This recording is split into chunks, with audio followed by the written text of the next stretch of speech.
En 1963, Wes Bateman, quien se describió a sí mismo como un telépata de la Confederación de los Mundos, tomó contacto con una mente extraterrestre conocida como el Estado Exterior. Él y su esposa, Joe Neal, fundaron la Academia Investigaciones Mentales de Nuevas Dimensiones, MIN, por sus siglas en inglés. La misión principal de MIN era anunciar que se avecinaban aterrizajes masivos de ovnis y preparar a la humanidad para esta eventual conexión entre extraterrestres y humanos. Los Bateman aparecieron en programas de radio y televisión, donde predijeron momentos y lugares específicos donde aparecerían los platillos voladores, los ovnis, de estas entidades.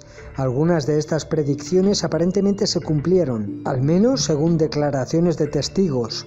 A mediados de la década de 1960 se convirtieron en una importante fuente de inspiración para los productores de Star Trek. Pero lo interesante es lo que dijo en un libro titulado A través de ojos alienígenas sobre la Atlántida. Dicha información dijo que la recibió mediante la conexión con esa mente alienígena que él llamaba el Estado Exterior, mediante canalización. Y dijo lo siguiente: descubrí que los seres que llegaron a la Tierra en los llamados huevos plateados no eran realmente dioses, sino seres de los planetoides sumerios que nunca habían nacido o muerto dentro de los límites de la barrera de frecuencia de la Tierra. Su propósito de fertilizar a ciertas mujeres en la Tierra no se basó en un deseo lujurioso, sino para introducir en la sangre de los descendientes sumerios que vivían en el planeta Tierra formas más fuertes de ADN sumerio, que esperaban fortalecería a sus parientes, a la Tierra contra cualquier efecto biológico dañino futuro que pudiera ocurrir a partir de la barrera de frecuencia. Los seres radiantes sumerios no fueron la única cultura de fuera del planeta que intentó fortalecer el ADN de sus parientes terrestres. Cientos de otras culturas fuera de la Tierra utilizaron métodos similares para hacer lo mismo. Algunas de estas culturas siguen siendo muy activas en sus diversos programas de fortalecimientos del ADN. Los seres de los planetoides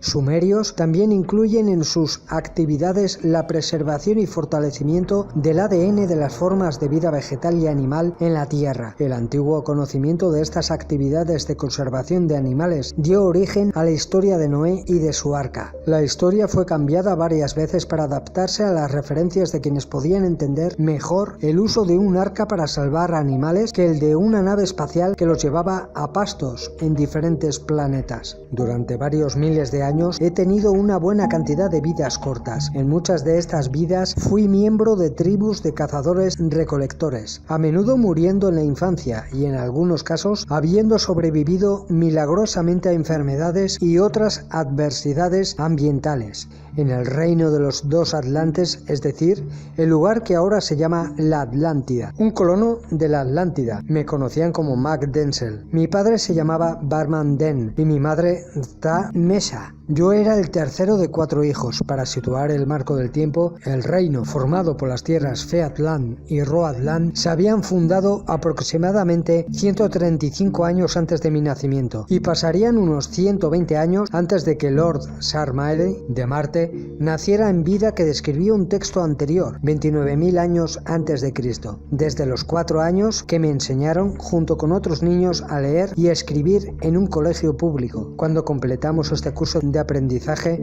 nos entregaron una lista de temas considerados valiosos por el Estado. Para conocer más sobre estos temas, era necesario visitar las numerosas bibliotecas que se extendían por todo el país atlante. Fue a través de este método que se educó a la juventud de los atlantes, pobres de los que dijeron en voz alta "no entendí". La respuesta de un padre o de alguien mayor sin duda sería: ve a la biblioteca y no regreses hasta que realmente entiendas. Para visitar una biblioteca había que bañarse y llevar ropa limpia. Los grupos de estudio de hombres y mujeres jóvenes con los mismos intereses se reunieron cuando y donde pudieron. Estas reuniones también fueron una forma de socializar. Cuando el estudiante se sentía seguro de lo que sabía y podía pagar la tarifa para tomar un examen oficial, pedía al Estado que se sometiera a un examen. Si aprobaba el examen, como lo hice yo, después de varios intentos, tenía la oportunidad de asistir a clases impartidas dirigidas por una persona considerada maestra en una materia en particular. La dificultad aquí era que el capitán tenía que pagar una tarifa anual considerable. Las clases de este tipo estaban llenas de personas de todas las edades. Quien se graduaba estaba a partir de entonces capacitado para ejercer una determinada profesión. La vida tranquila de los sacerdotes era la más solicitada, seguida de trabajos en el gobierno, en el papel de alto funcionario burocrático y luego oficial en el ejército o la marina. Los médicos, científicos o ingenieros constituían clases de élite que requerían años de costosos estudios. Tenían habilidades con las palabras y podían escribir dictados, incluso si se decían a la velocidad de la luz. Entonces estudié para escribir a historiador. Asombré a mi maestro y a otros con mi habilidad para escribir sus pensamientos antes de que pudieran pronunciar una palabra. Ahora sé que estaba recibiendo sus pensamientos telepáticamente. Para ganar dinero, para pagar mis estudios, trabajé como muchos cavando túneles, canales y otros tipos de proyectos de construcción patrocinados por el Estado. Mi padre pasó toda su vida como subdirector de un gran aserradero que suministraba madera para la construcción de barcos para la Marina de Atlantis. Cuando terminé mis estudios superiores, los sacerdotes vinieron a mí. El gobierno y los militares también fueron tras mis servicios. Acepté un puesto en la Marina porque de hecho me gustaba gobernar a los demás. En mis 240 años de esa vida abordé un gran velero que también era propulsado por galeras encadenadas a sus remos. En la cubierta había varios cientos de esclavos más, la mayoría de los cuales eran considerados criminales menos peligrosos o simplemente tipos de humanos de Cromañón, que lamentablemente fueron capturados en alguna red de esclavos Roatlan. El destino de nuestro viaje era la Tierra de Ser, donde íbamos a fundar una colonia y un puesto militar. La Tierra de Ser ha tenido varios nombres a lo largo de los años, como Mir y Tors, y hoy se llama Egipto, que es el mar Mediterráneo. Hoy en ese momento, antes, era 2/3 de su tamaño actual. Navegamos por este mar y llegamos a la desembocadura del río conocido hoy como el Nilo. Nos recibió un pequeño grupo de nuestros soldados que parecían haber pasado por un infierno. Tenían heridas leves en brazos y piernas. Al principio pensamos que su condición se debía a las batallas libradas con los nativos locales. Pronto nos dijeron que las heridas fueron causadas por miles de monos que,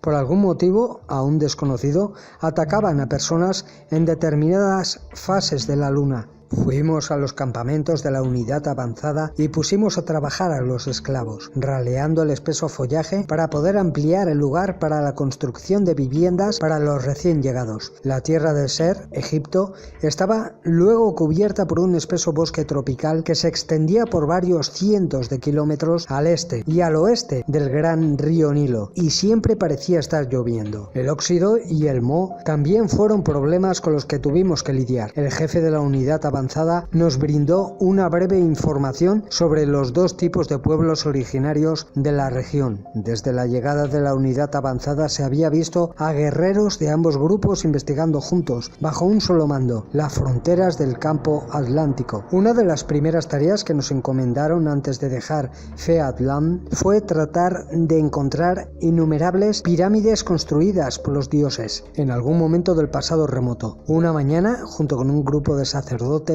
soldados y cientos de esclavos que solían atravesar el bosque, comenzamos nuestra búsqueda de estas estructuras sagradas. Después de varios días salimos del bosque y encontramos un camino asfaltado de unos 23 metros de ancho. Nos sorprendió encontrar esta construcción del pasado lejano y la usamos para continuar nuestra misión. Después de unas horas de caminar por la carretera, nos encontramos con un grupo de guerreros negros que primero nos bloquearon el camino y luego marcharon en filas organizadas frente a nosotros. Dos de estos escoltas negros se quitaron la ropa y el equipo militar y echaron a correr. Más tarde fuimos alertados por el sonido de tambores y trompetas.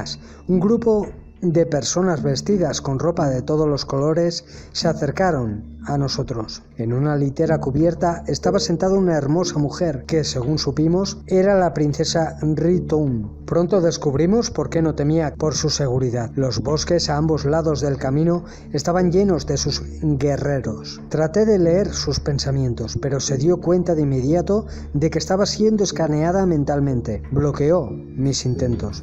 Con gestos manuales nos ordenaron seguir la procesión por el camino hasta llegar a una ciudad formada por cientos de chozas de barro cubiertas con paja y un gran edificio construido en excelente mampostería. Entramos en este edificio y encontramos a una mujer de proporciones gigantescas. Era gigante, sentada en un trono.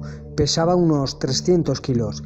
La princesa Ritoun me mostró a su madre, la reina Sorona. Pronto sentí que la reina rastreaba mis pensamientos. Respondí pensando que habíamos venido en paz, en busca de las grandes pirámides. Me conmovió un poco el hecho de que la reina pudiera comunicarse telepáticamente conmigo. Creí que era la única persona en la Tierra con esa habilidad. La reina me envió varias preguntas mentales mientras señalaba el techo cubierto de estrellas pintadas. ¿Sumer? Le respondí que era del reino de los dos Atlantes. Ella respondió: no, su espíritu vino de Sumer, conozco tu especie. El nombre Sumer me provocó una emoción muy fuerte que hizo que mi cuerpo experimentara una ola de energía cálida y placentera.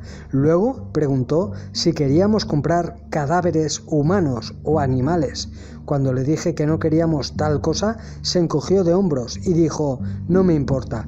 Tu gente que vive por encima de las nubes comprará lo que tengo. La reina no pudo levantarse de su trono, por lo que le indicó a la princesa Ritoun que nos llevara a un patio cercado lleno de lo que parecía basura.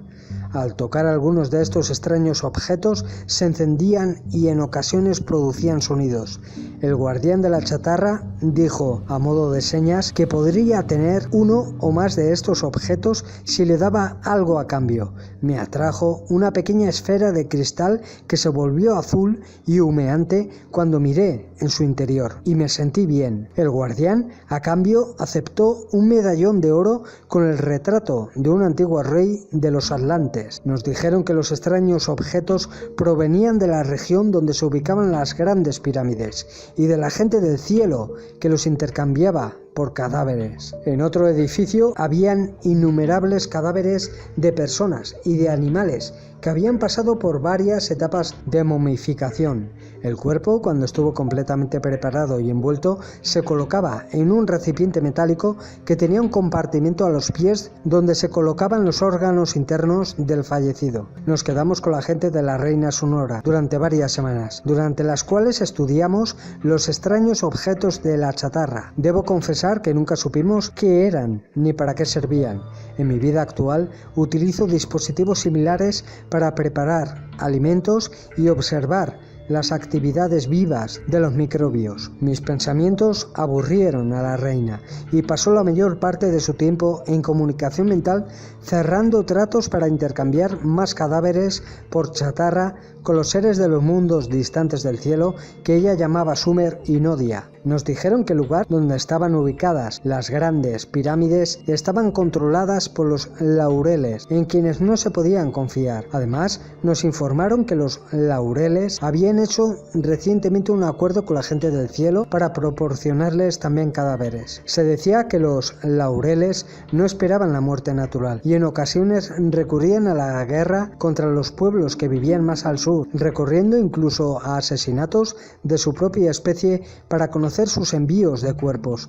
La tasa de suicidios creció entre nuestros esclavos cuando comenzaron a creer que si sus cuerpos eran preservados y enviados al paraíso, sus almas serían libres para seguir y residir entre los dioses. Con una considerable escolta de guerreros de la reina Sonora, así como nuestra propia tropa de soldados, continuamos más al sur. Después de caminar aproximadamente 1 hora y media, llegamos a un pequeño camino que nos llevó justo por encima de las copas de los árboles. Abajo podíamos ver las aguas azules del río Nilo y frente a nosotros vimos 3 pirámides blancas brillantes. Las pirámides estaban todas cubiertas de ónix gris blanco. Entre las patas de la gran esfinge había una plataforma donde estaban sentados varios hombres. Mientras estos hombres se sentaban en seco bajo un dosel, nosotros estábamos parados frente a ellos bajo una lluvia torrencial. El jefe del pueblo en la plataforma, el rey de todos los laureles, era un hombre llamado Braymark. Uno de los miembros de nuestra escolta nos dijo que Braymark, que parecía tener unos 35 años más o menos, en realidad tenía más de 1000 años y era el hijo de un dios. Con su fuerza mental, Braymark nos hizo caer de rodillas frente a él, poniendo nuestras caras en el suelo. Después de unos 5 minutos, había agotado su reserva de energía al demostrar sus poderes divinos. Cuando busqué mentalmente sus pensamientos, se alarmó de que pudiera hacerlo y por un momento se asustó. Rápidamente recuperó la calma y proclamó a todos a su alrededor que yo era un hermano dios. Me invitaron a unirme a él y sus asesores en la plataforma. Braymark confesó más tarde que no tenía 1000 años, pero de hecho casi 800. Braymark dijo que los maldequianos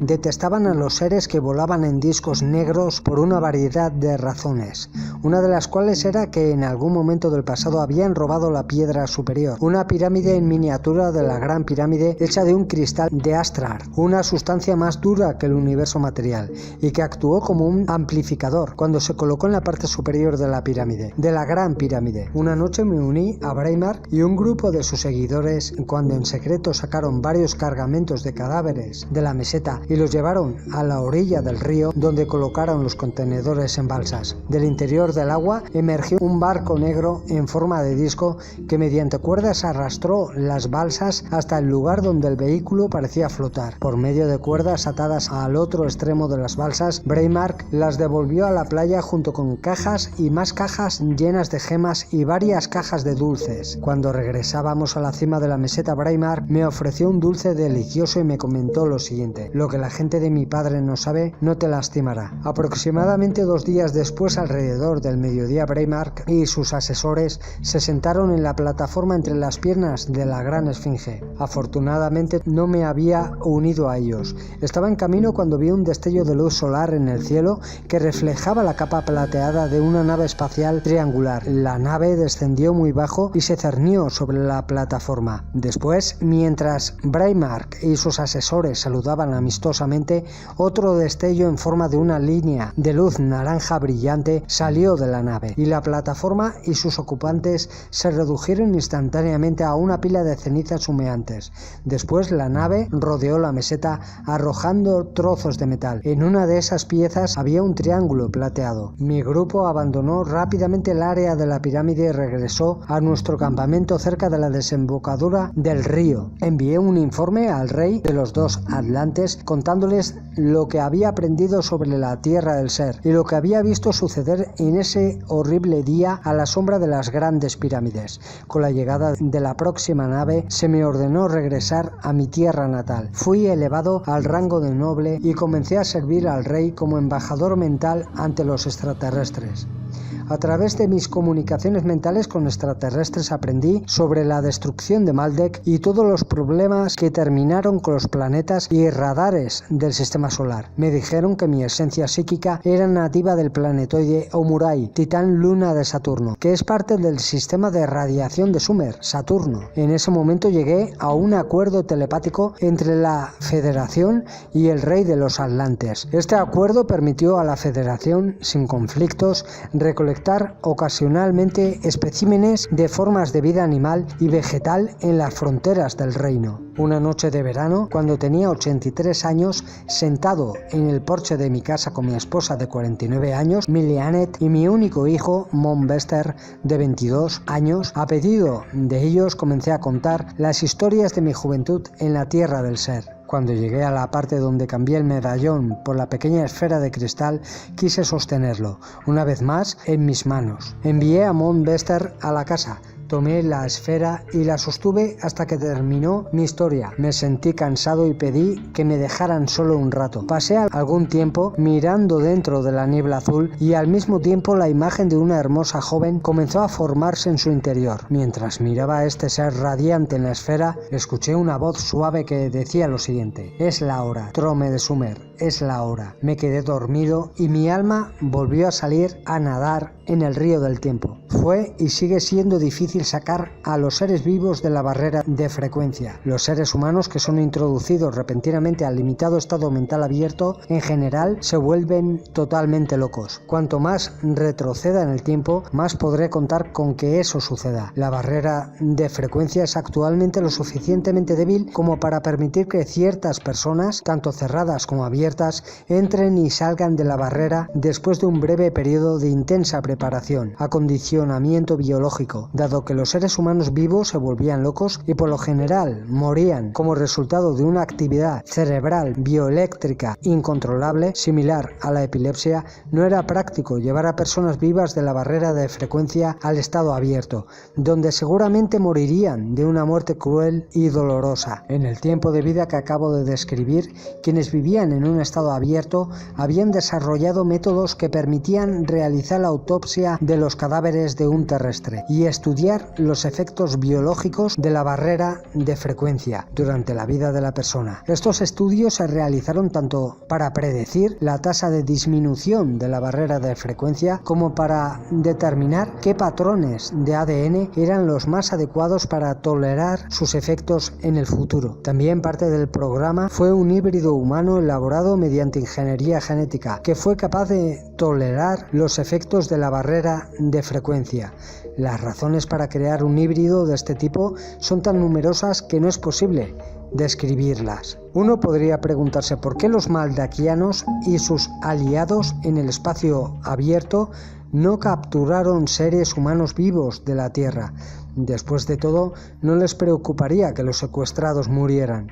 La razón por la que no lo hicieron fue porque se necesitaban innumerables especies y ellos mismos no podían funcionar físicamente en la barrera de frecuencia sin sufrir efectos dañinos. Esta situación hizo necesario que los dos grupos opuestos contaran con la ayuda de agentes que vivían en la Tierra, en números adecuados al grado entonces prevalente de la barrera de frecuencia, para actuar en su nombre y recolectar especímenes para ellos. Posteriormente se desarrollaron métodos para sacar a los seres vivos de la barrera de frecuencia en estado de animación suspendida, estudiarlos, modificarlos biológicamente y luego devolverlos a la Tierra. Este método se empleó por primera vez alrededor del año 12.000 a.C. en un lugar que ahora se llama Sumeria, el actual Irak.